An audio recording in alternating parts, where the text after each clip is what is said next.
Recently, Netflix has reintroduced me to that old television series from the 1960s and 1970s called Mission Impossible. Of course, it was revived in the 1980s, and then there's been several theatrical releases using the same genre.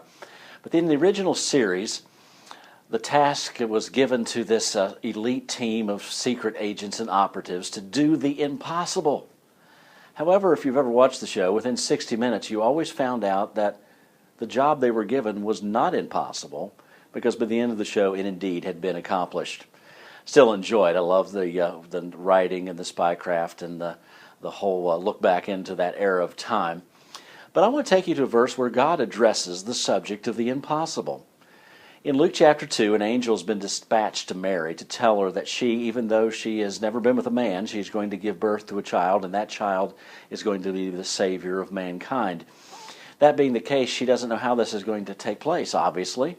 And an angel speaking on behalf of God gives us these words in Luke chapter 1 and verse 37. For with God, nothing will be impossible.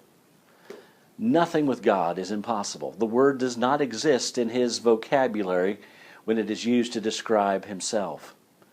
I don't know about you, but that gives me a great deal of comfort knowing that God can do anything. Now, obviously, we don't demand things of God.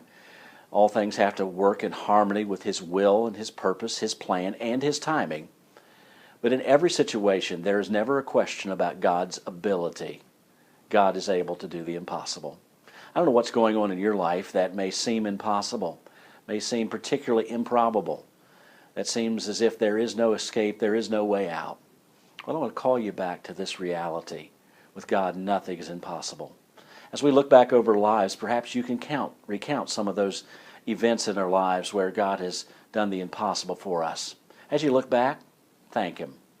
As you look forward at some of those impossible situations that we imagine coming at us, we need to look forward and trust.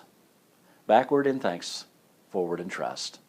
Because God can do the impossible. Trust in him today and thank him today. We'll talk to you again.